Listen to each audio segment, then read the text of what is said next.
thank you all for joining us today. I'm going to call this March work session to order for the Board of Education. We're going to go right on down to updates and get started. We got several presentations the board's looking forward to hearing today, and the first presentation will be on DOVA, our Dragon Opportunity Virtual Academy, and I will turn it over to Dr. Webb for that. Thank you, Mr. Chairman. This DOVA mission is one that's a partnership with parents, and the mission of DOVA is to nurture and develop the self-directed, responsible 21st century educational learners. And we use some unique strategies in there. We're fortunate today to have with us Misti Moore, one of our DOVA teachers, who's filling in for Pennie Fowler, the director of DOVA, who had to be away due to some family issues. So I'm going to ask Kristy, our Chief of Student Development, if she'd introduce Ms. Moore and start us in this presentation. Thank you. Thank you, Dr. Webb. Good afternoon to the board members, Mr. Young. So in 17-18 school year, we started a vision. I think the leaders of Pickens County started a vision. We had, prior to DOVA, we had Ombudsman. It was a third-party business that provided alternative services to our students. We started to be concerned and thinking that maybe they weren't given the appropriate services to our kiddos. We weren't exactly happy with what their instruction was, what their outcomes were. So we started talking. It became a very feasible plan for Pickens County to take it over. And then we created DOVA, which is our Dragon Opportunity and Virtual Academy. Pennie was going to be here to talk about it, but she calls Misti Moore her right-hand man, and so she helped prepare this presentation for us. I'm going to invite her up, and she is going to tell you where we've been for the last 2 years. Good afternoon. I am Misti Moore, and I'm a teacher at DOVA. Last year, I served in the capacity of alternative school first semester, and then when we started the virtual program second semester, I kind of headed that up. So I'm familiar with both sides of the program.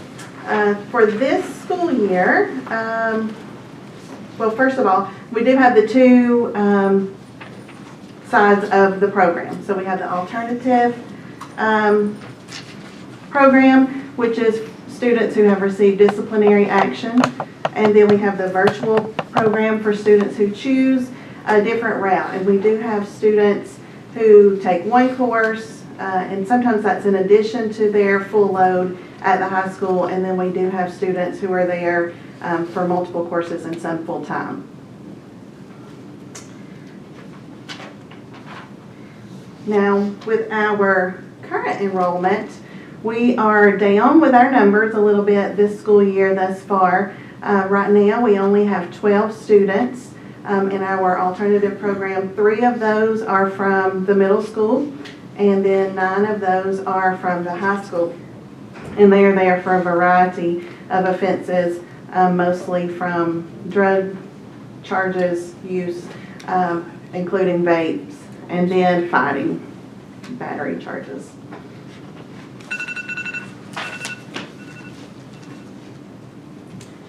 So the students that we currently have there are there from 10 days up to, we have one student who will be with us until Christmas break of the 2020-21 school year.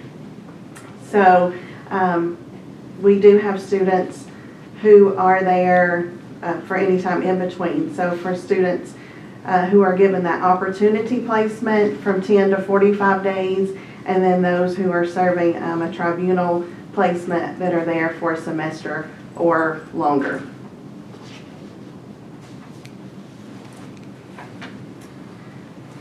We've already served and dismissed 59 students this school year. So with the 12 that we currently have, we have served 71 students in our alternative program this year. 33 of those have been vape related, which is down significantly from last school year. So I don't know if the 10-day placements are being effective or if students are just choosing not to do that at school, or they're getting smarter about how they do it. But we are definitely seeing a decrease in students being referred to DOVA for vape, which is very pleasing to us. Then you can see there's lots of other offenses that students have served at the alternative program. Unfortunately, we do have some recidivism. We have 9 total students who have repeat offenses that has landed them at DOVA in the alternative program more than once. So we have 5 students who previously served a 10-day placement who are back for a longer stint this time. And then we have 2 students who served 10 days last year and then ended up back with us this year. And then another student who's actually with us for the 3rd time who served a 10-day sentence, a 20-day sentence, and then is with us for the remainder of this school year. And then we have 1 student who had served a voluntary placement for 45 days last school year and then served first semester with us because of disciplinary action this school year. So we are seeing those 10-day placements more than students who have spent a longer time with us. Those people who've spent a longer time with us are not coming back, so that's good news. Now, last school year, we served a total of 110 students during the whole school year. 67 of those were vape-related, and 32 of those were long-term placements. So those were more of the tribunal placements. This school year, like I said previously, we've served 71 students. 35 of those have been vape-related, and 30 are long-term, which are mostly the tribunal placements. Now, we did have 46 students added to our roster from this point forward last school year.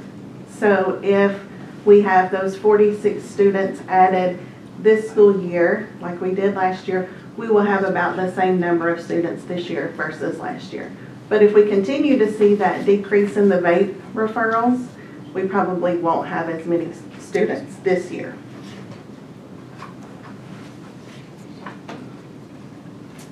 And then in our virtual program, in the fall semester, we serve 44 students. And like I said previously, some of those were part-time, some of those are full-time. We had 48 courses completed and credits earned. So that was pretty good. This semester, we have 50 students enrolled currently, taking 70 courses. So we are seeing more students interested in taking more courses. And, you know, it just gives them a lot of flexibility in their schedules and things like that. And it's very appealing for students who have anxiety or different reasons when they don't want to be in the large group and things like that. So we do have a lot of students who prefer that setting, and so we are seeing an increase in the interest of that. And overall, our students have done well compared to previous years when the program was run by Ombudsman. Last semester, for our alternative students, 11 of the courses that they were taking were EOC courses, and 5 of those students did test on a level 2 or higher. So I think that's an increase from last school year and definitely from previously when it was Ombudsman. And then with our virtual program, 11 of the courses that were taken were EOC courses, and 8 of those scored level 2 or higher. So we're very pleased with that. Now, do you have any questions? Thank you very much. Thank you. Hey, well, actually, I do, I'm sorry. How many staff members are at DOVA? Full-time and part-time, do you know? We have 4 full-time. We have Miss Pennie Fowler, who's our director, 2 teachers, myself and Miss Gail Carter, and we have a full-time para. And then we have 2 49% employees, which are Shelley Cantrell, who does our tribunals and things like that for us. And then we have a 49% counselor, Miss Jackie Tennant. Okay, great. Thank you. You're welcome. Anything else? Thank you. I think you can see from that board that there's a good effort. I commend you on this of trying to work with alternative school students in particular and the virtual aspect of it. A lot of these students, particularly those in the virtual school, don't really get a chance to do this other than through this program. And to have it fitted in with their normal routine curriculum at the high school, I think is a good approach to do that. The alternative school, wow, we've been wrestling this for years and years and years. Some of you can remember the years and years. I can remember the years and years and years. But you'll find that things are changing in the way we approach that. And because I can remember there was a time when you got into trouble, you got kicked out of school, period. And then something had to happen before you could ever get back in. So I commend you for not giving up on kids. And that kind of leads us to the second program, Mr. Chairman, if we're ready for that, and that is the Mountain Education Charter High School. We're honored, before we introduce our guest today, to have two of our board members who are important parts of the Mountain Ed program. They're Dr. Enos, who serves as a teacher there part-time at night, and Joey Youngblood, who serves as site director, but has recently been promoted to supervisor for all 17 Mountain Ed site coordinators, which is quite a promotion. Congratulations, Ms. Youngblood. Of course, as Mountain Ed employees, they voluntarily recuse themselves from voting issues involved in this program. Superintendent Dr. Wayne Lovell sends his regrets, but he was unable to attend today, but we do have some of his guests, and I'm going to call on Ms. Lipitor if she'd introduce those and lead us into this presentation. Good afternoon. Thank you. Graduation rate is a critical fact in which many people view when they decide where to move in a community. For many years in the distant past, Pickens County schools struggled with that. We're happy to say that's not the case any longer because we have support of entities such as Mountain Education Charter School. Proud to say, though, in the past 5 years, Pickens County High School has reached and maintained a graduation rate of well over 90%. 2019, we had a graduation combination of 4- and 5th-year graduation rate of 94.4%, 2018, 95.1%. Very commendable for the community. But we know that not all students are best fit for the typical traditional school. We are very blessed to be able to say that Mountain Education Charter High School, my apologies, in Jasper meets the needs of these students. I'd like to introduce and welcome today Mr. Larry Shook, Associate Superintendent, Mr. Tracy Sanford, Assistant Superintendent, Ms. Audra Wilson, my apologies, Assistant Superintendent, and Ms. Sydney Sanford, Communications Director. Ms. Sanford will tell us more about Mountain Education Charter High School and how they benefit our students here in Pickens County. Sorry. Thank you. I also want to introduce Dr. Greg Williams. He's our regional director here for the metro region. We just realigned our regions, and I'll show you that in just a minute. But he is in charge of the Pickens County site in his region. Looks like you brought all the high rollers with you. We brought all the high rollers, yes. And I just wanted to start by saying thank you, Dr. Webb, for inviting us to do this presentation and to the board for having us here. Let me go back, and Corey Thompson is our site director. He was alongside Joita, but now Dr. Chris Lemieux is interim in that position right now. So our vision statement at Mountain Ed is to be the first choice for a second chance, and Ms. Libertor just hit on that, but like she said, we aren't coming into here to be the first choice for these students. We're going to pick them up when they have either dropped out of high school, when they're thinking about dropping out of high school, or if that model at Pickens County is just not quite meeting their needs. So we are completely student-centered, self-paced. The kids come in and work on their own schedule. No one's forcing them to be there, and we will never force them to be there. Tuition is 100% free for students enrolled full-time. So if they come in part-time, they do have to pay a small fee $175 or $75 per credit, or if it's a half credit. So it is a blended learning model. Teachers are not up giving lecture in the classroom, but they're more of a facilitator. So if the kids have questions periodically, they'll give them that one-on-one help. But everything is on the student. So they work through that and pace it at their own level. That way they're not going to get ahead of themselves, and a teacher can never move past them in a curriculum. I do want to mention we're not an online school, we're not an alternative school, and we don't do GEDs. There's a lot of misconceptions in most of our counties that we provide a GED program or we're an alternative school for punitive purposes, and that's not the case.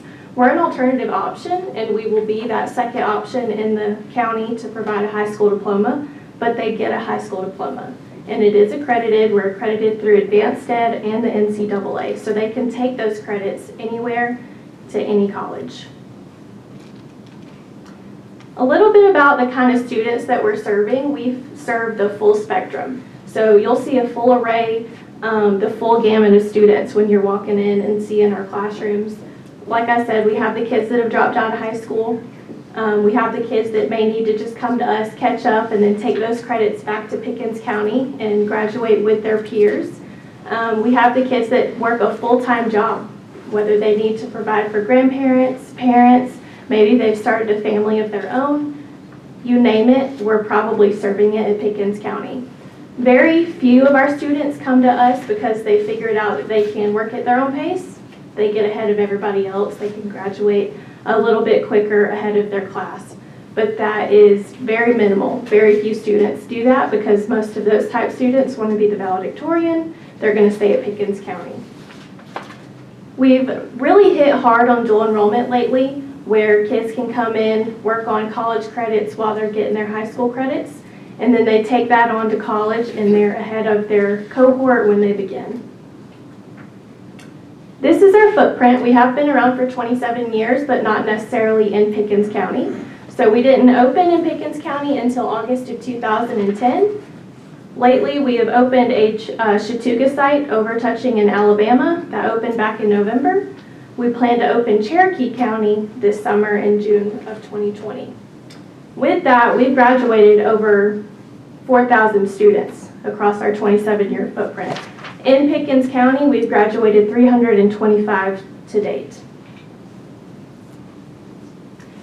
So this is a little bit about statistics for Pickens County, going back and showing you how they're making a difference in relation to the full spectrum of Mountain Ed. So last year in 2019, we had 370 plus graduates that graduated in that cohort. With that number, 39 of those were from Pickens County. So that's a pretty significant amount of students that graduated in relation to the overall picture.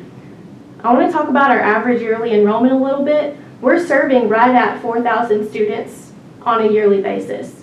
With that, we don't necessarily get funded for that many students, so we have FTE windows just like you do in Pickens County. Whatever the number is that they're sitting in our doors in that 2-week window, that's what we get funded for. So our previous FTE was right at 2,200, but we're serving that 4,000. This is our new region alignment that I just talked about earlier. So we're broken up into 4 regions. We have the East region, the West region, Metro region, and Central region. Pickens County falls into our Metro region just simply because it's one of our larger sites. So we mix it in with like the Forsyth counties. It'll be in with the Cherokee County, and then Hall County. Those are our biggest sites. And when we open Cherokee, we're expecting to see a few hundred students right off the bat. And I will mention that in the Pickens County campus of Mountain Ed right now, we're serving right at 95 students from Cherokee County. And when we open that site in Cherokee County, we're still expecting those students to come to the Pickens campus because of what end of the county they live on. So there's students from Cherokee County going to the Forsyth campus, Bartow campus, wherever they regionally live closer to. So because of our state charter, they're allowed to go wherever. So if they live in Hall County, they want to go to our Lumpkin campus, they go there. If they want to go to the White County campus, it's wherever they feel comfortable, wherever they live closest to.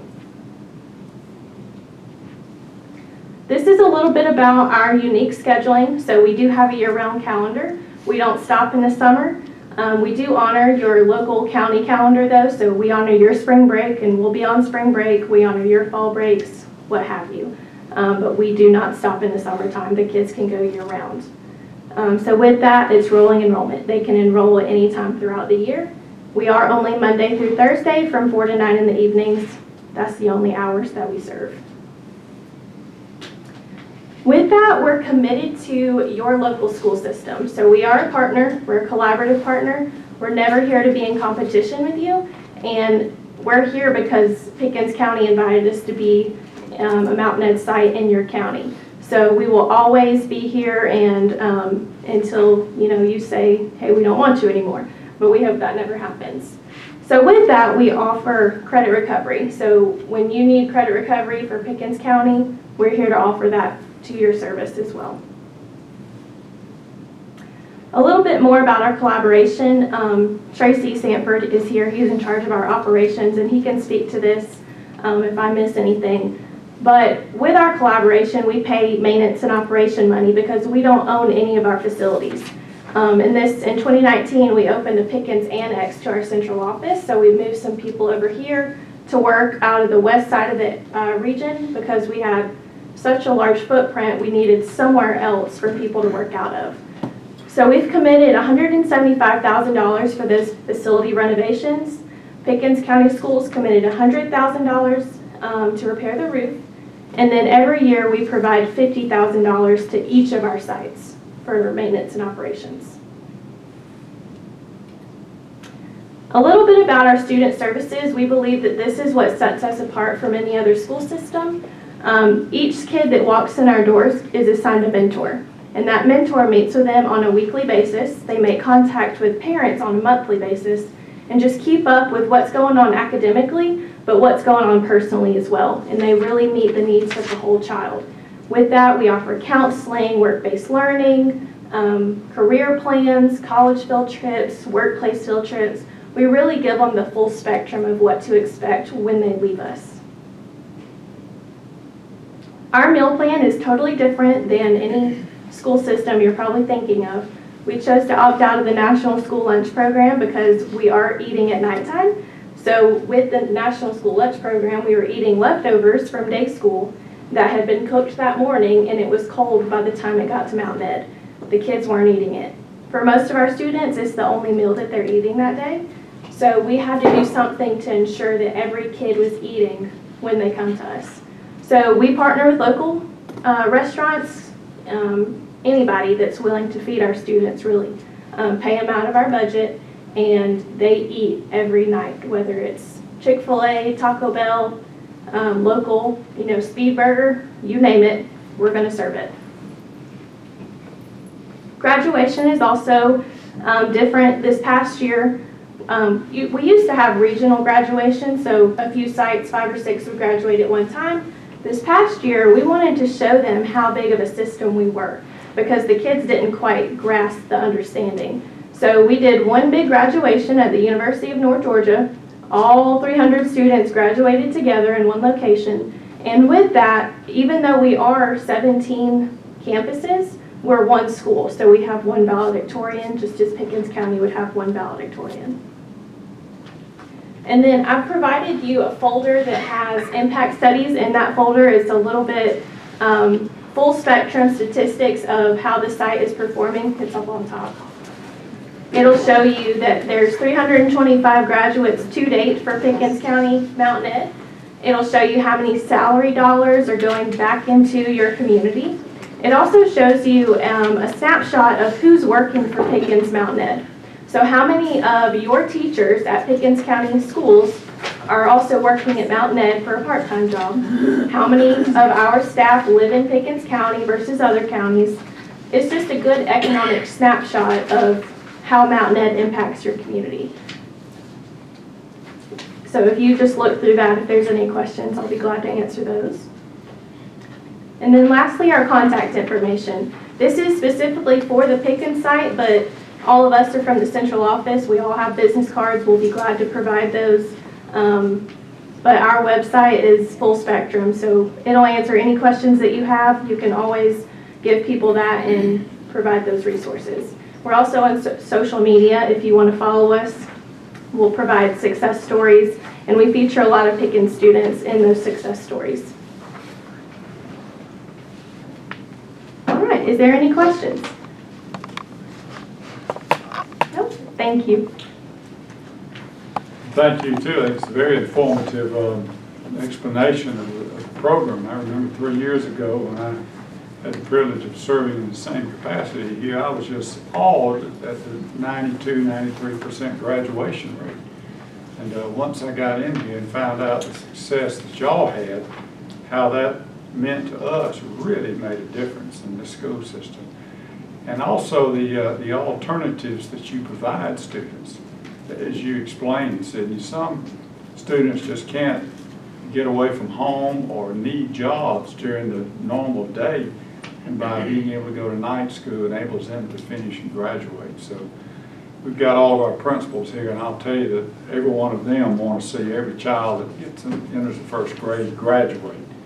And with your help, we're getting closer and closer to that. So thank you very much. Any other comments, board members? I just want to thank you very much. I want to thank you all for taking the time to be here. It was very informative, and I know from my time on the Board of Education, there's lots of misconceptions, and I think Mountain Ed is like that, as you alluded to, probably at all your sites, that actually what your purpose is and what the relationship is between those home school districts. So I think that provided a lot of clarity, and I appreciate that. So, thank you. Board, with your permission, I've mentioned them, they might want to leave. They want to get back home, and even though it's not raining, thankfully, we can drive back in the sunshine. So welcome to Pickens County. Thank you. Thank you. Pleasure to be here.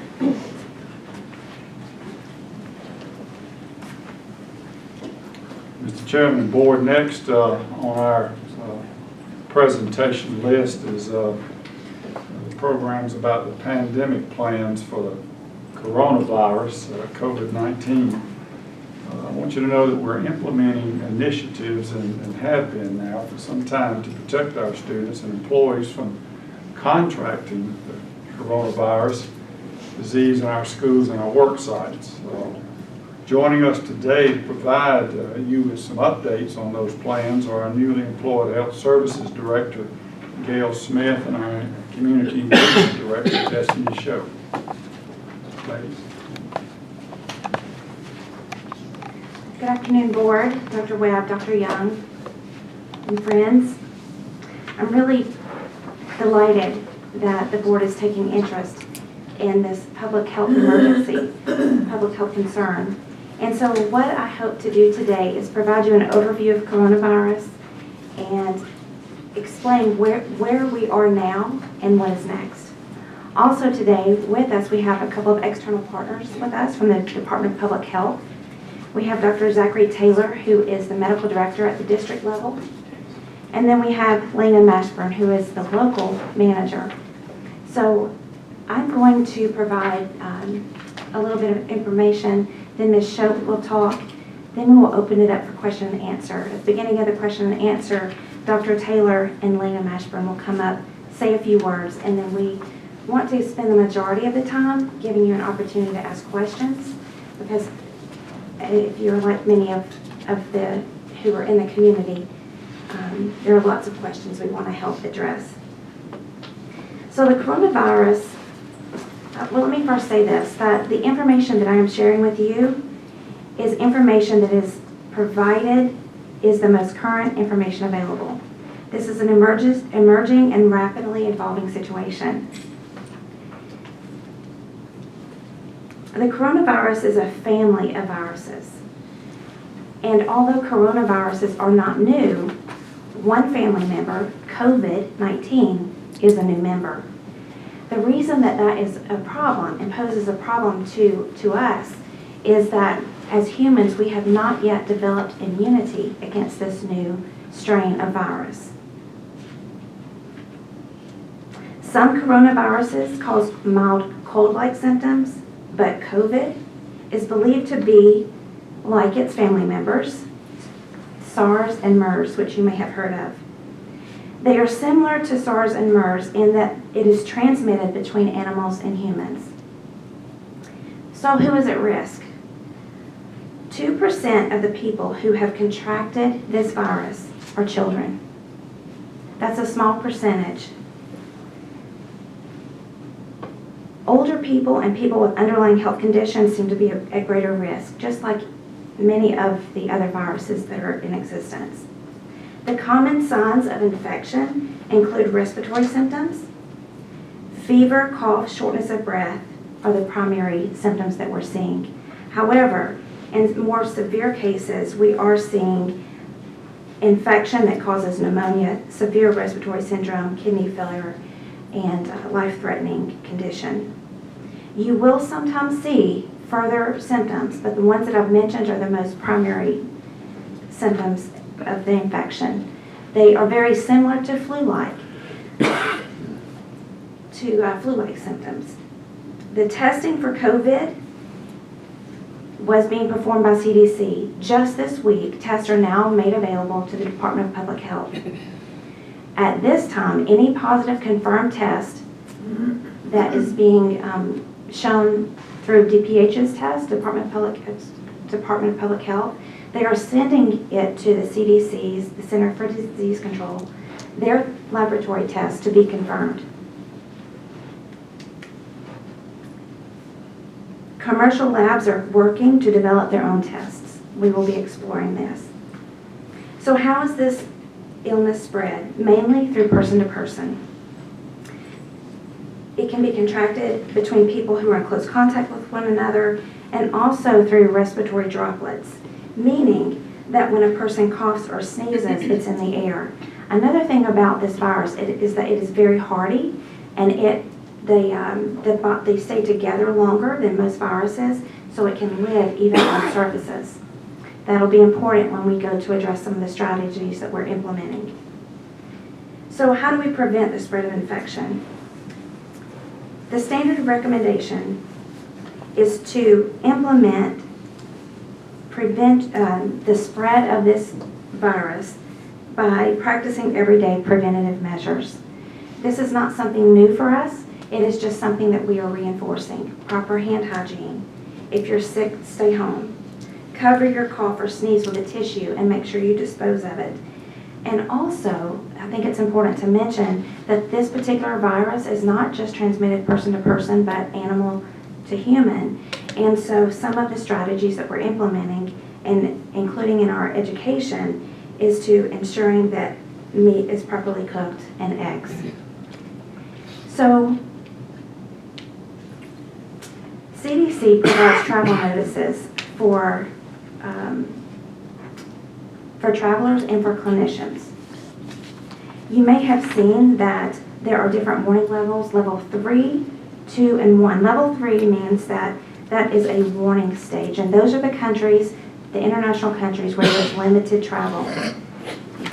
Alert level 2, CDC recommends travelers practice enhanced caution. Currently, the country that is at level 2 is Japan. And let me back up. The level 3 warning includes currently, and this is subject to change at any moment, Italy, Iran, South Korea, and China. So at level 1 watch, CDC recommends practice usual precautions. And that is where we are as a community. We are at a very low risk, and even our surrounding counties where you may have heard about positive confirmed cases. So according to CDC's guidelines, they are still at that level 1 where recommended usual standard precautions are being taken. So I want to talk for a minute.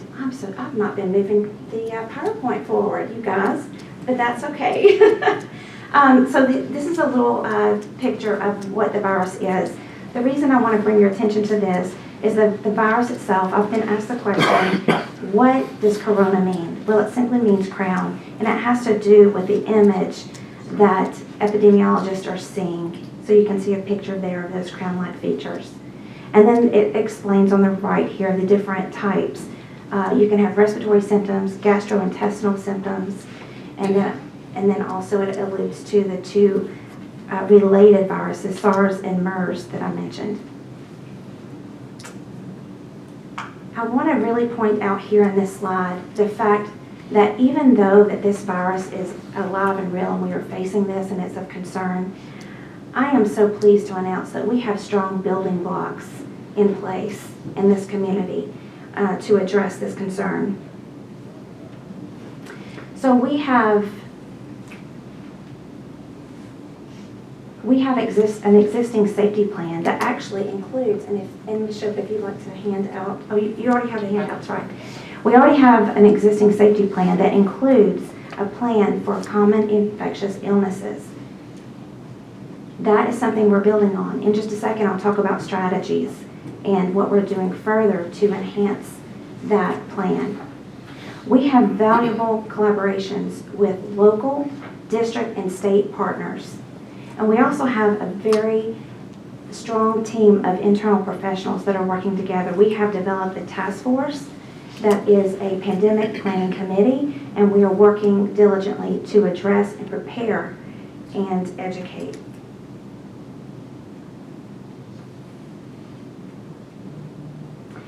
And then lastly, one of the strong building blocks is communication.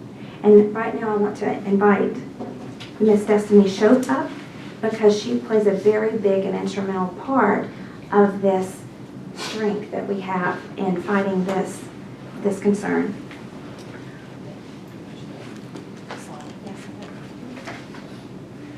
Good afternoon, members of the board, Dr. Webb, Mr. Young.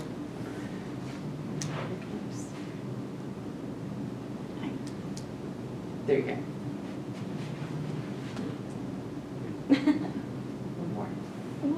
Just be patient, Ms. Smith. In another few months, we'll make an educator out of you, and you'll be an expert in PowerPoint. It'll be fine. I'll make it happen. We have developed a public relations and communications plan for COVID-19 for our district.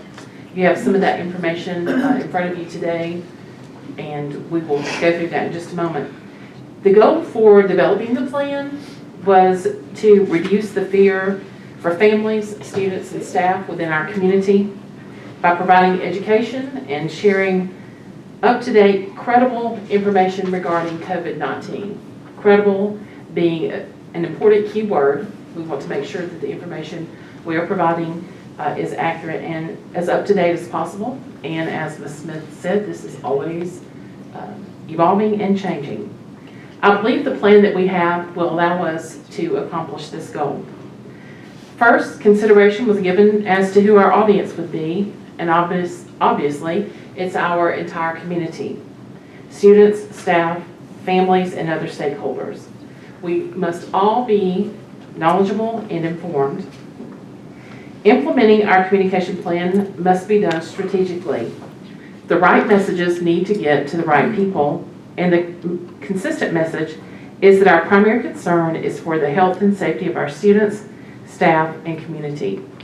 We continue to monitor the situation with the assistance of Ms. Smith and other health officials around the state. In communicating with our audiences, we will be intentional and purposeful. Again, we want to help alleviate panic and/or fear that people may have. Today, we sent a message to all staff members throughout the district. This communication included links to resources from credible sources. This evening, I will send a personal message home to families with information and resources, including a parent discussion guide so that parents will have tools and information that they can use if they choose to have a conversation with their child to alleviate any anxieties and, of course, to have an informed discussion, which is important. The goal is for us to provide an update to families via social media and other means of communication at least once each week. We felt that it was important that we needed to send something out to them to update at least once a week. We don't want to saturate the information that we're providing to them unless, of course, it's necessary. But we wanted it to be steady and continuous and something that they knew that they could count on. We do believe that consistent communication is critical, and of course, if warranted, it would come out more frequently. In your packet, if you want to take that, you have a copy of a 3-page plan. These things are outlined that I just discussed. Also, we provided here some key points and talking points that we provided to our school receptionists. This was to allow them to answer the calls and answer any questions that the caller may have, and also where to forward questions that they felt like maybe they weren't prepared or equipped to answer. Again, you all should have received a copy of the all staff message, but I've provided you an additional copy of that. And then I'm providing you some information for the call that I will send out to parents this afternoon so that you can see that. I've even given you a copy of the signs that we're placing on the doors. The first one is to notify parents when they arrive to the school that will ask them to fill out a short questionnaire, just like you do when you go to the doctor. They ask you if you've traveled outside of the United States in the last 30 days. This will help us in collecting information about, who's coming in. If someone comes in and they have been, that we can be alerted to that situation. And then a second sign that we thought would be more helpful after our planning committee met would be to ask them if they're sick to please call into the school office. So not to come into the building, but to call to see if maybe we can answer their question, or if they were there to pick up a child, that we could make some alternatives so that we didn't have sick people coming in and out of the building, because as we know, those of us who have been in the school, kids are also in and out of the office, but we want to limit that as much as possible. And last is, with any plan we use, we want to evaluate the work that we're doing. We want to make sure that we're meeting the needs of all of our stakeholders. So we will begin monitoring things like phone call counts, keeping up with questions that are being asked, to make sure that we are able to answer those questions by providing information and education to our families and our stakeholders in the community. Does anyone have any questions? Thank you. Thank you, Ms. Schode. As you can see, the communication that is being provided to faculty and staff in our community, this is not working. It's not. Is a strength that we have here, and I really appreciate the work that you're doing to keep us keep us up to date on the latest information and providing resources.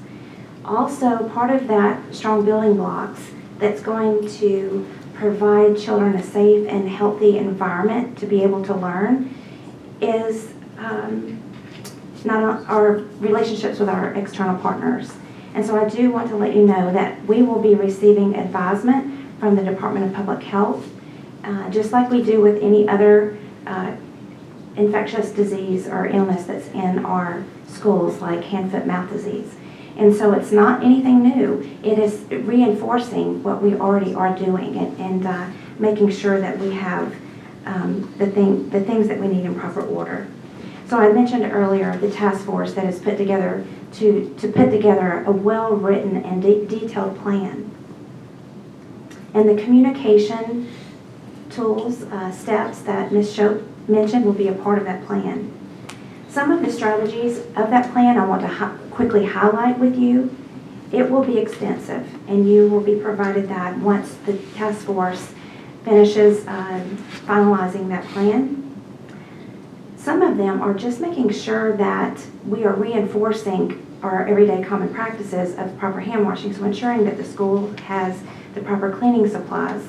And so right now I want to take an opportunity to really thank the Optimist Club and the Chamber of Commerce for providing us ahead of time the supplies that are so desperately needed now. So they are our heroes. There are many school districts that are stammering to find those products. They are hard to find, and we have stood ready because of their support, and we thank them. So some of the other things in regard to making sure that not only are there supplies available, that all of our decisions are based on the needs and safety of our students, that we are identifying sick waiting areas in our schools. The school nurses is working in collaboration with our principals. We are reviewing absenteeism patterns of students and staff, and also identifying critical job functions and positions and making plans for alternative coverage. And as Mrs. Schopp mentioned, the electronic survey the survey that is being introduced at the school for anyone who enters. We also will be sending an electronic survey to students to determine recent or future travel to level 1 or level 2 territories. We are asking that, as part of this plan, that there be ongoing cleaning throughout the day of highly touched surfaces. And one last thing I want to mention is exploring virtual lessons. So these are just a little bit of things that you'll be hearing more about. We welcome your questions to expound on a little further. But you can gather from what we've said so far is everyone has a part to play. And that's definitely just sums up what we are doing now. So as far as next steps, so in the event that COVID comes to our community, I do hope I can show you this slide because I have 5 slides. okay. That's all I have. Okay. So, Well, no. this is what we're going to do. We're going to do this collaboratively and together, internally and with external partners. We are going to conquer the fear. We are going to capture attention. We are going to motivate action, and we're going to take charge.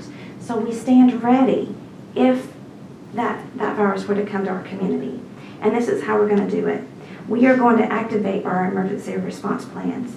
Widespread transmission of COVID would translate into the possibility of large numbers of people needing medical care at the same time, and schools and other places of mass gathering experiencing absenteeism. Efforts will be focused on containing the spread of this virus and mitigating the impact of the virus. Our response will be multi-layered. With the goal of detecting and minimizing, we will operationalize all of our pandemic preparedness and response plans. And in collaboration with internal and external partners, we will implement aggressive measures to slow and contain transmission of the virus in our community.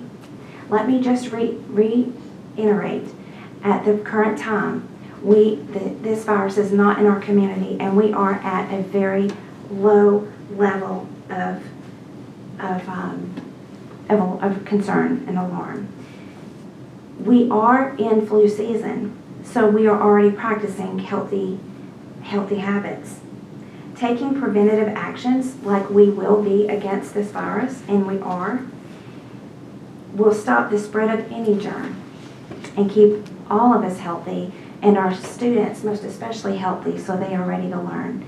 At this time, I would like to open up conversation for dialogue and questions, and if we could ask our external partners from the Department of Public Health to please come up and say a few words, and then we'll open it up for questions. Thank you, Ms. Smith. I'm Dr. Zachary Taylor. I'm the District Health Director for the North Georgia Health District.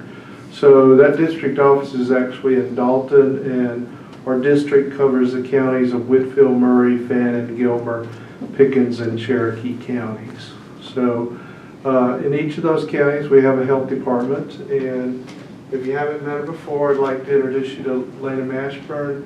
Lena's the nurse manager for the Pickens County Health Department, and it's an important component of keeping your community healthy. We provide a number of services to the public, disease prevention and treatment and prevention activities. So I'll be glad. I'm old, a long over a 35-year career in public health, so this is not my first rodeo, though I will say that in that 35 years, we've never faced anything like this could potentially come. We'll have to see how this evolves. It is evolving rapidly, and anyone who tells you how it's going to end up, they don't really know. But we can predict that we could have widespread transmission within our communities, and we need to be prepared for that worst case scenario. So I'll be glad to answer any questions on what we're doing now, what we will be doing in the future, and how we can work with your school system. Misti. As they both said, I'm Lena Mashburn. I'm the nurse manager here at the local level. I've met many of y'all in the schools. If y'all have any questions that come to you at a later time, please don't hesitate to give us a call, and we'll do our best to answer or point you in the right direction. And I do also want to emphasize what Ms. Smith said, and that is that at this point in time, there's a very low risk to people in this country and in this state. We've had 2 confirmed cases. They were both in Fulton County. There is a 3rd case that is in the process of being confirmed by the CDC that's in Floyd County. So for all of us here, right now we're at low risk, and it quite possibly could remain that way. I think it's just reasonable to prepare for something that is a little more widespread.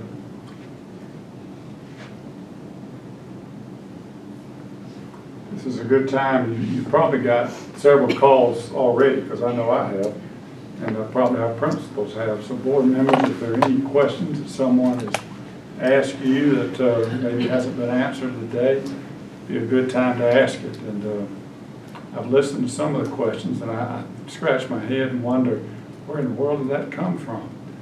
I think one of the real issues we're dealing with here is that in most cases like this, there's an evolution that is normal.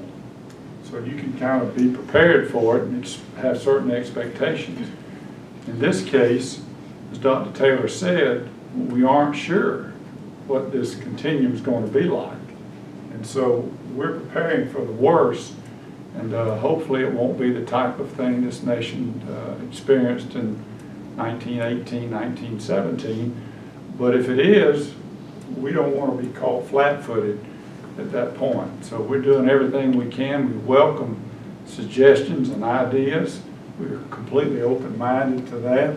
We very much appreciate public health officials like you two being available to help us. We're educators, with the exception of our nurses like Ms. Smith and those at the school. We're not health professionals. So we're going through an education process ourselves. But if you have any questions, this is a good time to answer them. We got the experts here, and I'm certainly not one of them. Well, I just want to thank y'all very much. Y'all, the presentation did cover a lot of what I had heard, the concerns in the community, which I think y'all's expertise, but also the information will certainly, I think, was calming to us and will be to the community, I hope. I think what's important, and correct me if I'm wrong, what I've gathered from you all is, while it is important that we are being proactive, and we are, and it's important that the community and parents know that, most of the precautionary type things are things we are already doing anyway. It would be, we take great care to make sure our schools are clean, our buses are clean, things of that nature, sanitary type stuff, especially during flu season, encouraging washing hands, staying home when you're sick. This is routine stuff for us, but we also just want to be proactive and prepared. Is that kind of, would you agree with that message? Yes, absolutely. And some of the things, well, I first want to just say that our school nurses are very valuable in promoting health in our schools. So I want to just give a shout out and a thank you to our school nurses who are serving out there to keep our kids healthy and safe. Some of the things that we want to communicate with the parents is that we will be sharing resources with them, but also just if you are sick, stay home. But that is a practice that we've already been doing. Yeah, and I can't emphasize enough the value. If I could rest some of our parents' minds or community's minds, they may be thinking, does the school know about this? And the answer is yes, we do. We receive and communicate daily with the Department of Public Health and the Center for Disease Control. We receive alerts, advisories, and we are in tune with what is going on. And we will continue to work diligently for the safety of everyone in our community. Thank you all very much. Thank you. And we now have gone through the 3 presentations. As we did DOVA and Mountain Ed, that completes the educational part of it. I think in November you heard the elementary schools. And then last month, we heard the high schools, and now we've heard the alternative programs we have. So you should have a pretty good oversight of how students are being educated. And we've heard a presentation on the most important current event going on. Normally right now, our focus has shifted totally to testing and making preparations. In addition to that, our principals have yet another load that they're carrying. And they're here today, and I just want to say to them publicly how much we appreciate your initiatives and the work that you've done already in making sure that your schools are safe and that your employees are informed. So thank you so much for that. We shift now, Mr. Chairman, to the proposed and discussion aspect of the agenda. And there are two parts to that. One has to do with school start and end times. Some of our board members have asked that we look at this again. There are some issues that we're faced with that we're trying to deal with, and there may be some changes that you think would be helpful to that.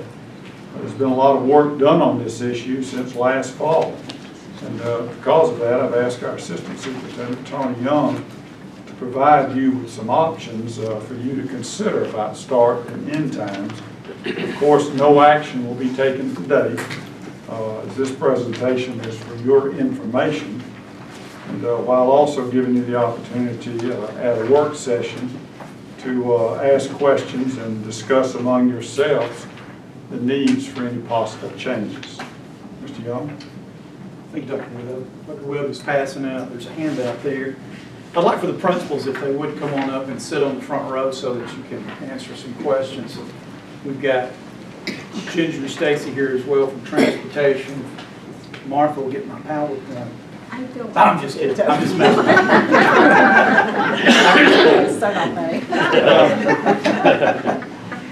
We have been aware for some time, and we've been wrestling with the start end times for the school days for several months.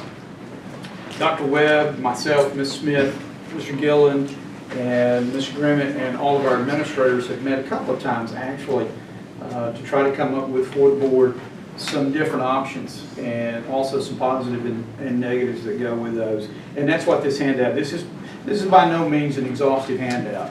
We're going to continue to discuss and look at this and entertain ideas from the board and from our administrators and from transportation as we wrestle with this thing. And so what I have handed out to you there is the result of those meetings that have been had. And I'm not going to read the whole thing to you. You guys know how to read. But the options that we have looked at thus far, the first option, of course, is to leave it as it is, and everybody's aware of what those times are. There's some positives and there's some negatives to that. I think we all know the positives and the negatives to leaving it as is. Another thing that we have looked at, option number 2, of course, is to eliminate the double routes. We always are working under the constraints of double routes. We do not have enough bus drivers, basically. And so some of our buses make 2 routes in the morning and the afternoon. And so we are constrained in terms of our times by that 45 minutes that's required to get the double routes taken care of. So everything we do, if we can't find 10 more bus drivers, we have to work around that 45 minutes that transportation has to have to get those buses out and to get them back so that they can make that second run. And so in a perfect world, we would buy 4 more buses and we'd hire 10 more drivers. And of course the positives of that are we could start whenever you guys wanted to. We would have absolute flexibility. The problem with that is, and you guys know this, and we've fought it for quite some time, it's not the cost, and I've got the cost listed there. If 10 bus drivers magically walked in that door, I wanted you to know how much that would cost us to do that, and that's listed down there. It'd come out to about $700,000 total for buses and the drivers. That's not the issue. The issue is there aren't any drivers. Transportation struggles mightily with that. Every month they present, they talk to you about the training sessions, how many people show up for those things, how many people make it through those things, and then how many people actually end up driving a bus for us. Not to mention the fact, and they don't mention this very often, But as someone that has driven a truck at some point in their life, a lot of people will use us to get that CDL and they go somewhere else. So there are a lot of issues that transportation is wrestling with. We've looked at some full-time staff, some paras, for example, using them as bus drivers. The only problem with that is transportation has told us the first people that would be in line for those positions would be existing bus drivers. And so we would just be creating 10 more empty spaces as we roll those bus drivers into full-time positions along with a para. And so we're right back to a deficit of 10 bus drivers. So while I listed option 2 and while we talked about option 2 is tough. We have thrown it out there to the staff. We had 2 people interested, and each of those people only wanted to do a half of a day, which would work. You could pair them up and that would be one, but that's nowhere near the necessity. We have asked ABM if their staff might be interested. There were no takers. So we continue to advertise. You've probably seen our posters at the schools. We continue to advertise, and they continue to trickle in, 1 and 2 here and there. But that 10 is a big number. That's a hard number to overcome, not to mention the fact that it's about to be exacerbated over the next year or 2 by some retirings that are going to go on in transportation. We have some drivers that either this year or maybe the next year. So 10 is probably not the number. The number may very well in the next year be more like 12 or 14. We will continue to ask, and we will continue to try to come up with ideas. That option number 3 is an intriguing option. The principals came up with, and I'm going to stop for just a second. I didn't have anything to do with this stuff. The principals did this. They sat down in a room and came up with an alternative. And the alternative is option number 3. And option number 3 changes our times. The problem in the existing schedule is parents are dropping kids off at the elementary schools around 7 o'clock. So those kids are at the elementary school, many of them from 7 o'clock until after school care is over with. Those are long days. And so this would address that issue. And you'll notice there, elementary and JMS in option number 3, 7:35 to 2:10. That's certainly getting the kids out, those younger kids out much quicker. PJ and PHS, give them some props. They were willing to kind of, basically what we did was flip-flop. We now put the burden on the other end. They flip-flopped 8:20 to 3:10. 3:10 puts, especially Mr. Wallace, under a little bit of a bind. Our region, once it got realigned, we're going to be driving a lot farther for sporting events. 3:10 is okay for Mr. Wallace, but it's not ideal. But he was willing to work with us to try to come up with something. And so while those start and stop times solve initially, and Dr. Webb and I both, as we were sitting there listening to the principals take care of this, we thought, wow, that was easy. And then we started in the second meeting talking about what would this actually look like. And that's where we get down into the negatives for option number 3. And I think the biggest negative, the first elementary school kid is going to get on a bus at about 5:30. With the existing schedule, it's reversed. The older kids, the junior high and the high school, are getting on those buses early. If we reverse, then we're going to be putting the first elementary school, and like Ginger said, it's going to cascade from there. It's going to be 5:30, it's going to be 5:35. It's not like we can take that one bus and hold it a little while, because it's not just one kid getting picked up at 5:30. It's multiple buses are going to start swinging those doors open, and those little kids are going to start climbing aboard at 5:30.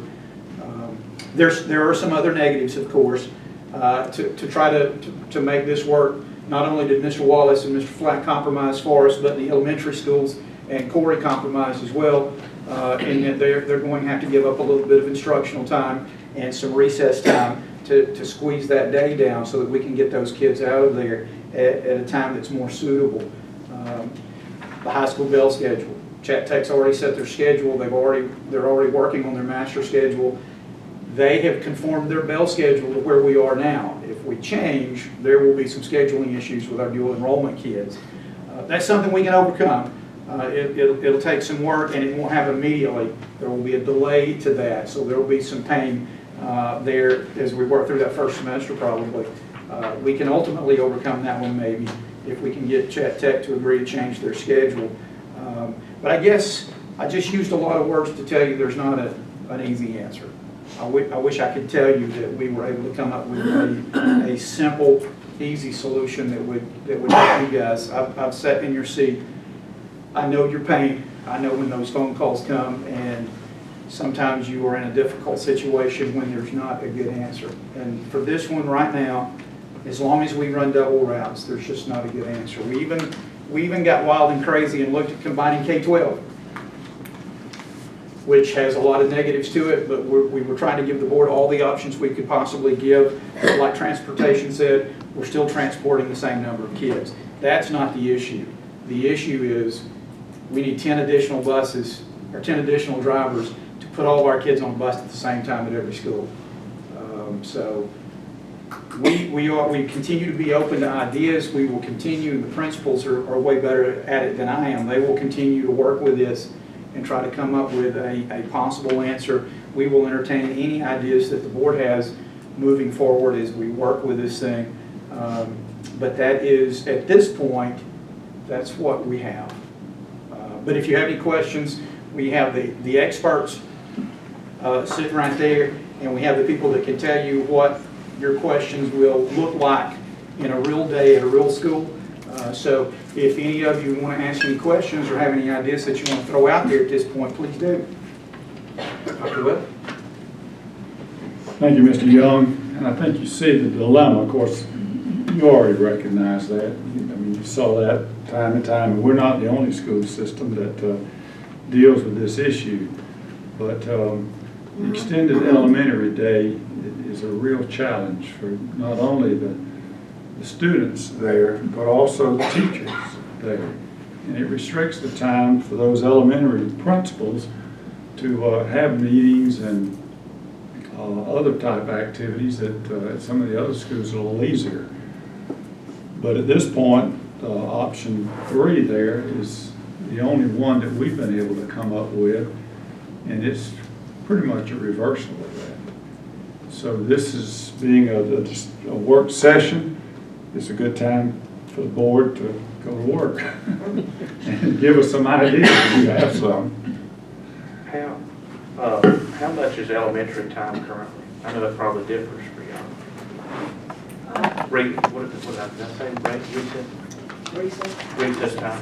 45 minutes. 45? So it just go to 30? Except for fourth grade, of course, my fourth grade's 30. Our fourth grade's 30, so we would drop all of them down to 30 minutes instead of 45. It would all reduce to 30.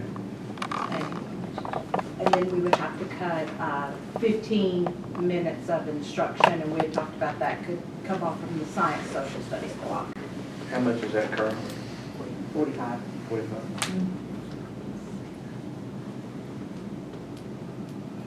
A lot of science and social studies can be taught through the reading content now. So you would pick up some additional time, through reading reading content. But the block would drop down to 30 minutes instead of 45. Is that smaller than math and reading currently anyway? Yes. We have 90 minutes for math and 135 minutes for reading, writing, language, our ELA block.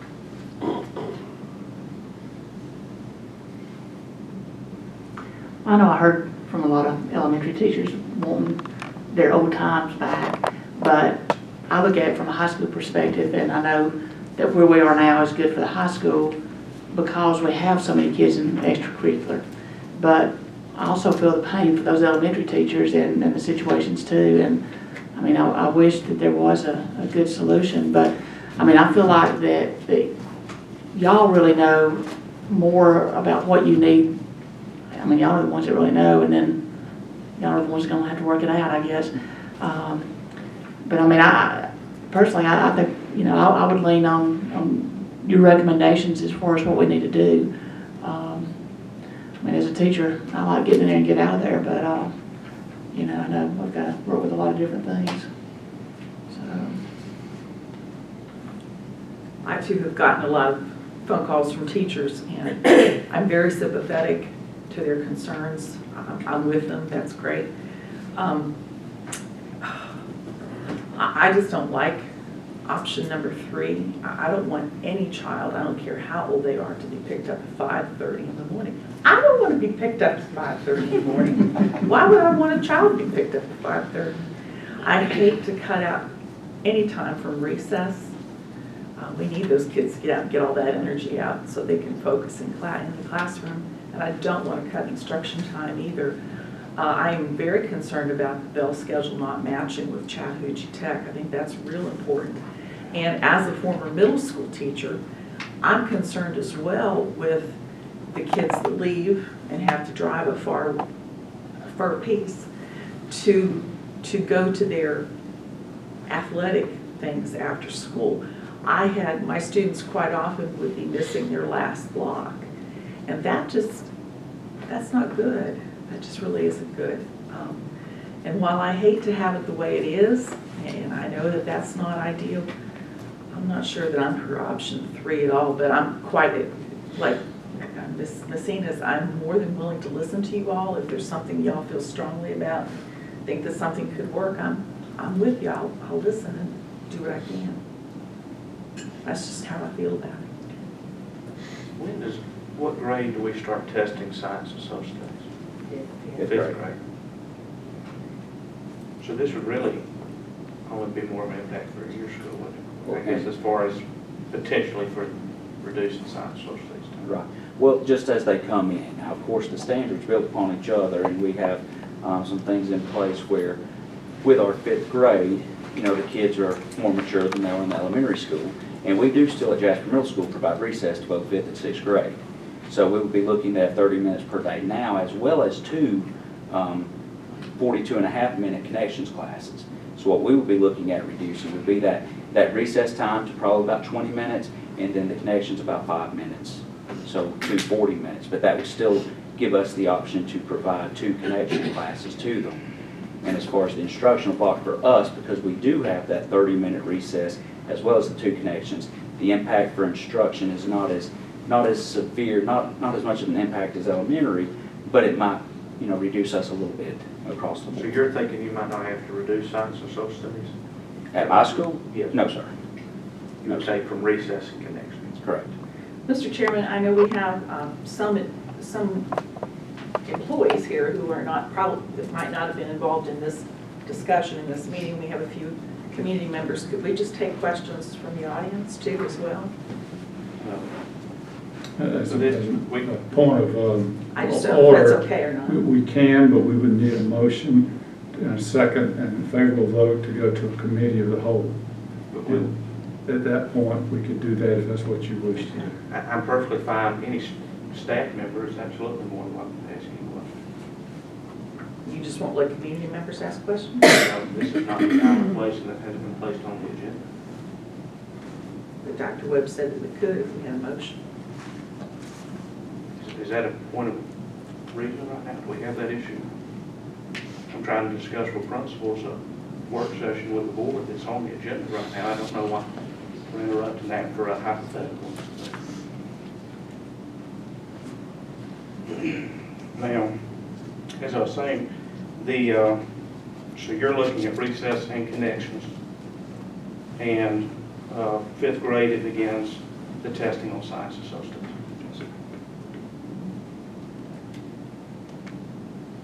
And in either proposal, current or the 3rd option, a child's going to be picked up at 5:30 in the morning. That's correct.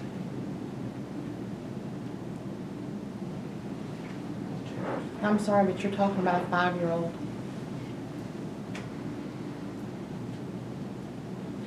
Has there been anyone reach out to Chattahoochee Tech to see if they would be willing to adjust their schedule? Do we have any info on that? It would take at least this first round of courses. It's already set for this one. Is that? I don't know, Ms. Walsh, Is that? can they adjust that quickly? When you say first round, is that the fall? Yeah, the fall, the first round of courses coming. You think they could? I think that they've always been willing to work with us Yeah. as much as possible, but we, obviously they pull their students from other places than from us. So, I mean, it would be fair to ask them, get with their VP that we deal with a lot, and see how far along they are, where they're able to give and take, be willing to talk to them. I mean, we want to make it best for everybody involved as much as possible.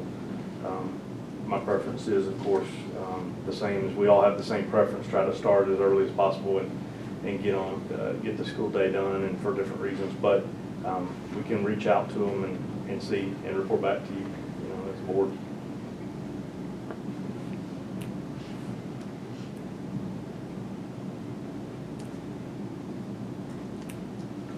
Any other questions from board members?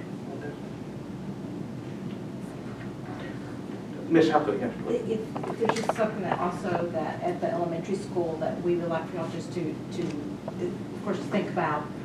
For the athletics, we have coaches, the high school coaches that are teachers in our building. So the high school,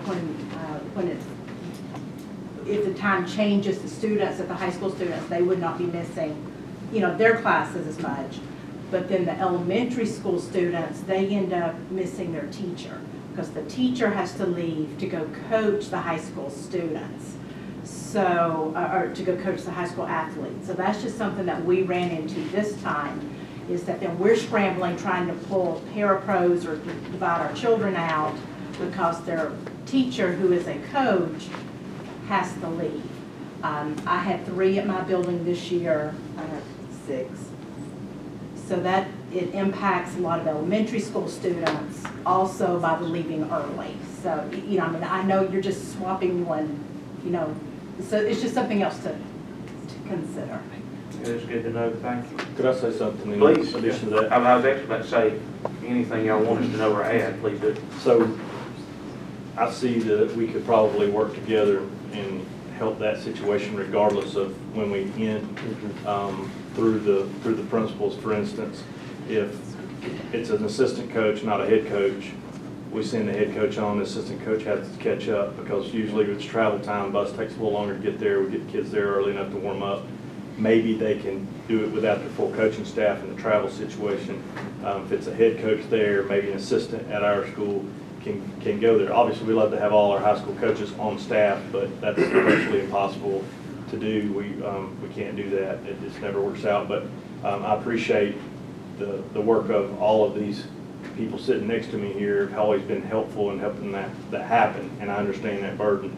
But I think we can work through that and try to get some folks to be the chaperone, so to speak, or responsible for those kids that's not the coach on that bus, and then they can come on along. And I know there'll be some travel associated with that as far as mileage for those teachers. We won't be out money traveling all over the place because it is a lot more travel what we're going to be expecting here in the future this next year. So we can work with each other along on those terms, but I think there's an option there to spread that out, not put the burden on one school every day, because it is a lot, and especially in the fall and spring seasons. And to reiterate a bit of what Ms. Halco said, by shifting and now with the leagues that we compete in, which is, and I don't want to make this all about athletics, but it factors in, just as you said, Ms. Pennie, you're just pulling all those teachers out of those classes now. And so, just as Mr. Young iterated earlier, it's just shifting the burden of movement is what it is at this point. Do y'all have a recommendation of these 3? Would you like to be on record for that, or you just rather not? let us do it instead.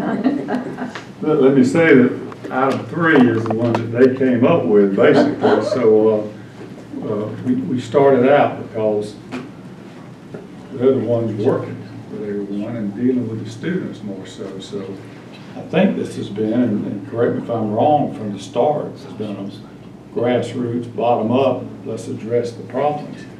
We started out thinking that, golly, with the issues of elementary schools, what can we do to fix that? And so we came up with a couple of good plans, but then when we talked with the bus people, there's no way that we can pick up the kids. Basically, it was, can we expand the number of buses, and can we buy enough bus drivers to do that?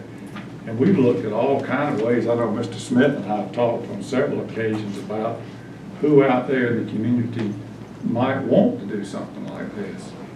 But now we're probably down, and correct me, Mr. Smith, you might have another idea, but the only people left to drive buses that I've been able to find out are 1, 2, 3, 4, 5, 6, 7. I've got a question for Mr. Wallace. With the chat tech, I know that is an issue with scheduling. And I know that some schools do a 0 period for athletes that can't get weight training. Is there a way that we could do a 0 period for some of those kids that maybe would help balance that schedule with Chat Tech? Well, a lot of times we have kids already starting at 7:30 or 7:40 classes in the morning. So some of them are starting before we actually start our school day now. And of course, when we were going later, that was definitely the case. We do some 0 period weight training for kids that can't get it in their schedule because on block, you're trying to fit everything in 4 each semester. So we have made some strides in that area. For helping this, what we would need to try to figure out is a way to not schedule them 4th period. And so we're scheduling now, and the teams, of course, aren't created till the fall to know who we're talking about here. And it's mainly, a lot of people think, well, fall, that's football. Football hardly ever has to leave because they play so late at night. But you're talking volleyball and softball, especially in the fall, a lot of games, and then they're doing 2 of 3. Best 2 out of 3 series for the new region. And so we're traveling 99 miles is our furthest one, and I think 48 is our closest one. So it's an average. I think I showed Dr. Webb the breakdown. I think it's about 83-mile average or around 80-mile average trip, because we're still in our same region, but we picked up 2 schools, one of them being 78 miles, one of them being 99 miles away. So that just puts us in a tough spot. But to answer your question, I think we can do that, but we don't know who we need to schedule that way right now, because we don't know who the people that would be affected by that, especially as far out as next spring on block schedule. We looked at changing master schedule as a possibility this year. When you do that, and you go later, then you might even miss 2. If you went 8-period day or something, you might miss 2 periods. So that's not really the answer for this. Because the day has to be at a certain length. We want to make sure we don't cut this instructional time down significantly. Dr. Flatt and I try to figure out a way to cut our day down and not affect the instructional day that would help on maybe both ends of the elementary day, and keep them from having to really squeeze their personnel, make them have to be there as early, and it could get the kids out there earlier. So if we could get free earlier, it would free up elementary to get free earlier. And so that was a possibility of working on both ends. But then you got before care still, you got parents who are going to want to drop at 7 a.m. or 7:30. Then we might have to start up before care situation like we have after school care. So, and then, that puts a burden then on parents. So it's a burden either way. We really worked on this, and we don't have a great answer.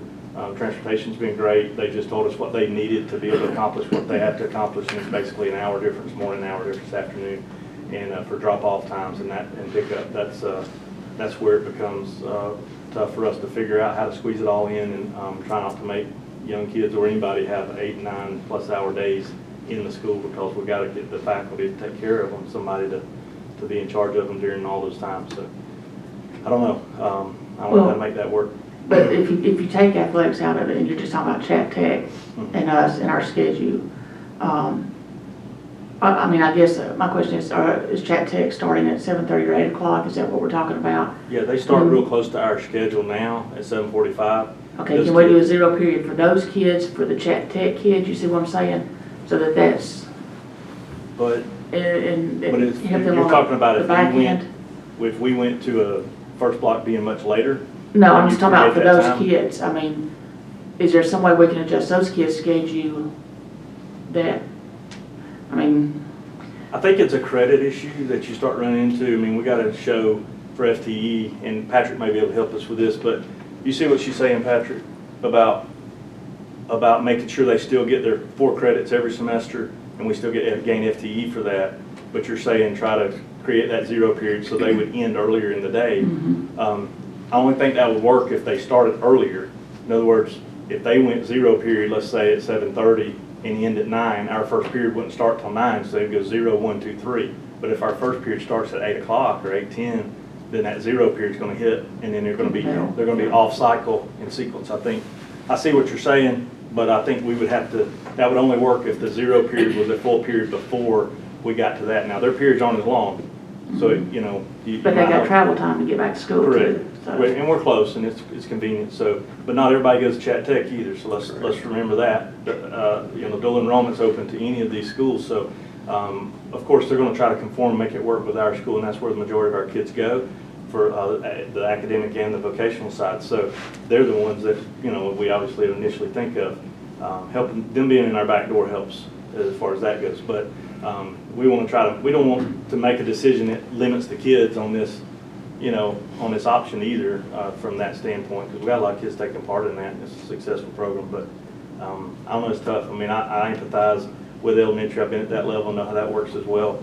And I see where the teachers and the administrators are, you know, feeling the pressure on this too.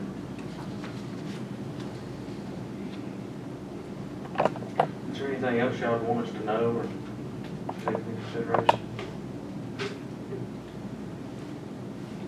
Well, I appreciate y'all's work. I know y'all put a lot of time into that, and there'll be definitely a lot of good, valuable information for the board to look at and think on. And if we want to make a change or not make a change, or I guess maybe go back to the drawing board. I don't know if that's an option at this point, but We're gonna need a bigger drawing board. But I thank y'all for putting this together. So I know y'all put a lot into it. I know we'll think on this. So thank y'all. Next item, Whip. Thank you, Mr. Chairman. And if the principals need to leave and get back to the schools, Mr. Chairman, board members, with your permission, they'd like to leave and sure get back. Please, yes. Have a great weekend. Thank you again. We'll continue to keep, if somebody wakes up one morning with the right thing that you dreamed about, now give us a call before you forget about it. I also want to reiterate what the chairman said about the hard work, not just with our principals, but in transportation. Ms. Grimmett has done a masterful job in meeting with us and finding ways that we might could do this or do that. And without the sufficient bus drivers, we just don't have the options that some other school systems have. And I don't know the answer to that. I talked to two superintendents earlier this week, and they're struggling as well to find bus drivers. So it's tough. If we can now, then we'll go on to the next item. And as you know, each year there are normally some changes to the budget which has to be considered. Since the budget was approved by the board last year, it will be necessary for you to consider and approve any changes that are needed for this year. Our CFO, Amy Smith, is here to make these proposals today in order for you to consider them and then hopefully take action at the next week's regular monthly meeting. Ms. Smith? Thank you, Dr. Webb. And again, we cleared the room. Anytime we talk about money, it seems like they run away. What we have here, this is the format you see our budget amendment request in. It's the same format that we presented the last time we did an initial budget for the year that was done on 9/27. So at the point that we did those approvals, we had quite a few federal grants that we did not have our actual allocation amounts, so we were using estimates at that time. Now we have not only gotten those initial estimates, but we have had 1 to 2 amendments on quite a few of them. And since I created this document, we've received 3 more amendments that y'all will get to see later. But in this request, one thing you will see on this is anything that is in bold and italics is where there has been a requested change. The category that says special revenue fund, that's for federal grants. The only changes in that category are for federal grants. In the second or the third column for capital projects, there is one request, and I want to address that one first. If you will go to the top right. Mr. Shea, in technology, our Chief Technology Officer, has requested, this is a summary page for every grant, all the monies that are in special revenue or capital projects funds. But he has sent a request in. About this time of year, we're usually developing the budget. Y'all know how this works for us. He submits a request, we get it in, we hope to have a tentative or a final approval by July 1st, and then he is able, through SPLOST, to make his purchases for technology for the next year. This does not work very well when we do an approval and he can't buy anything until July 1st. Then it has to be, for example, Chromebooks, maybe 800 Chromebooks. He has to order them, receive them, ghost them, and get them out to schools in a very, very short period of time. And you may think 3 or 4 weeks is not short, but it is when there are 800 of them. and we have a limited technology staff. I'm still on transportation.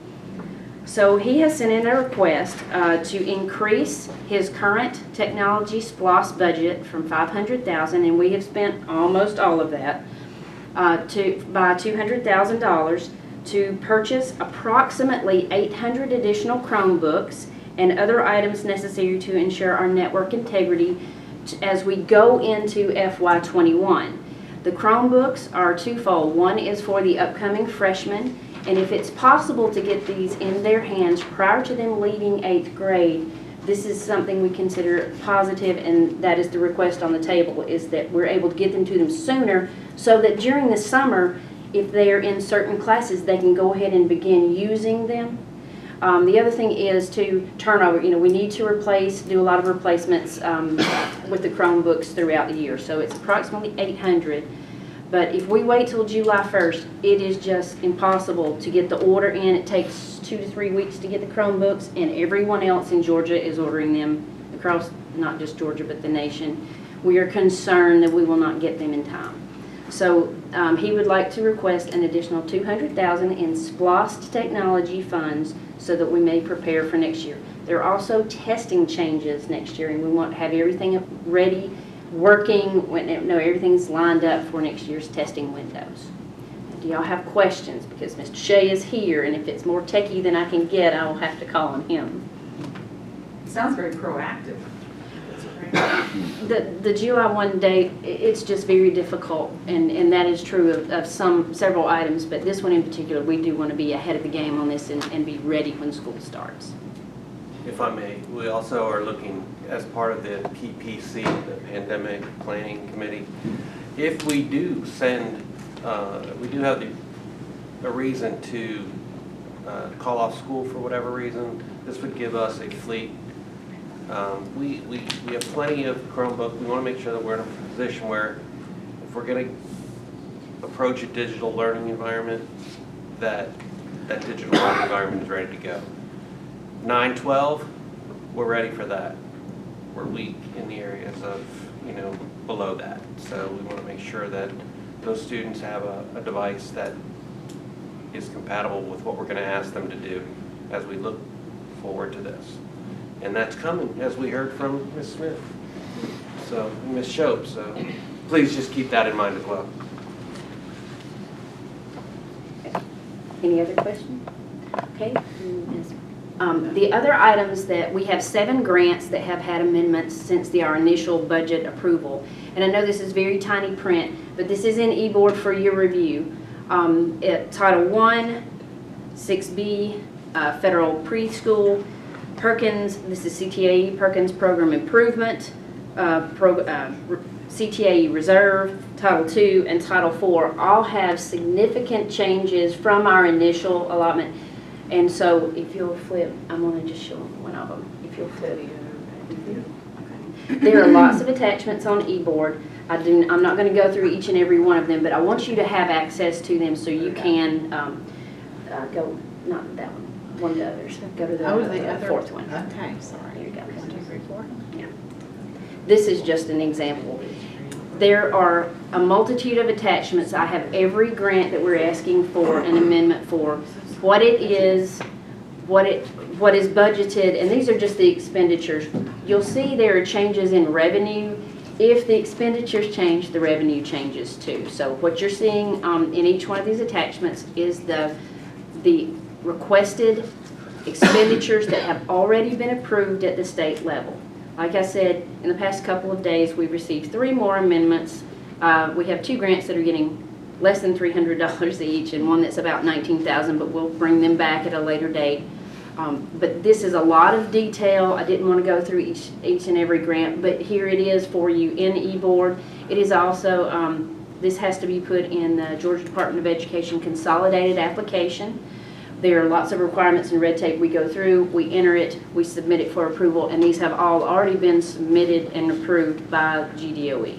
So if you have any questions, please contact me. We would like to put this on the agenda for next Thursday for approval. This is basically a housekeeping item. These are the things we have been doing all year, but when they give you more money, you have to explain what you're going to do with each penny.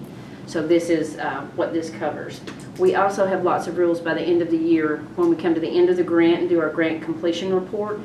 Different grants have rules. You may be able to go over and under by a percentage within a certain category. We must meet all these requirements or it will not accept our completion report. So there are lots of checks and balances with these. Again, federal grants, that is all that is in this category. But if you have a question, please review these and give me a call, shoot me an email, contact Dr. Webb and have him, we'll be happy to answer any questions. Do y'all have any other questions? Thank y'all for that. Appreciate it. Dr. Webb, I believe that concludes our updates, proposals. One more thing I wanted to mention was the textbooks at Hill City. We were able to take care of that, I think. I actually sent an email just to confirm because to the best of my knowledge, yes, we have done that order. I did not receive an answer, but we will have some amendments for general fund for next month. I try to keep them separate most of the time for my sanity. But we do have a couple of items we would bring. M&O, we've had quite a few insurance issues, which inflates our expenditures, and we also inflate the revenue. So we'll have some items to bring next month too. But that is one of them for next month. We have had enough room to go ahead and allow the purchase of some additional books, but we need to clean it up now. So. Well, the good news is that the Senate has approved the budget now, which means not the budget for next year for education, but for the midterm allotments, so that the House and the budget and what the governor's asked for pretty much are in line. So that budget includes full QBE funding for those allotments. So we should have a nice check coming in as soon as they approve that officially. Thank you, Ms. Smith. As always, we appreciate your attention to detail and the transparency that you provide and the information to the board members and to me. I've said this before, I've been blessed to work with some really good chief financial officers, people who are really talented and knew their stuff, and but in all cases, I was able to stump them a little bit. Ms. Smith is the only one that's I've never been able to really catch on anything. But she's a good person, particularly with checks and balances. I think you'll be glad to know that she has a good system in place where it's like when I came to work here, I said, our staff's got to trust each other. The only two people who won't trust each other will be Ms. Smith and me. And the staff and Mr. Young kind of looked at each other and said, "What's he talking about?" And I said, "You always be checking me, and I'll always be checking you." So we appreciate the good work that you do on that. And that concludes our proposals and period for discussion. Thank you, Dr. Webb. Thank you, staff, for all that hard work. This time, I'm going to make a motion to adjourn to executive session to discuss or deliberate upon the appointment, employment, compensation, hiring, disciplinary action or dismissal, or periodic evaluation or rating of a public officer or employee, or to interview applicants for the position of superintendent. Do I hear a second? Second. By Ms. Enos, any further discussion? All in favor? 5 and none opposed. We're adjourned to executive session at 3:38.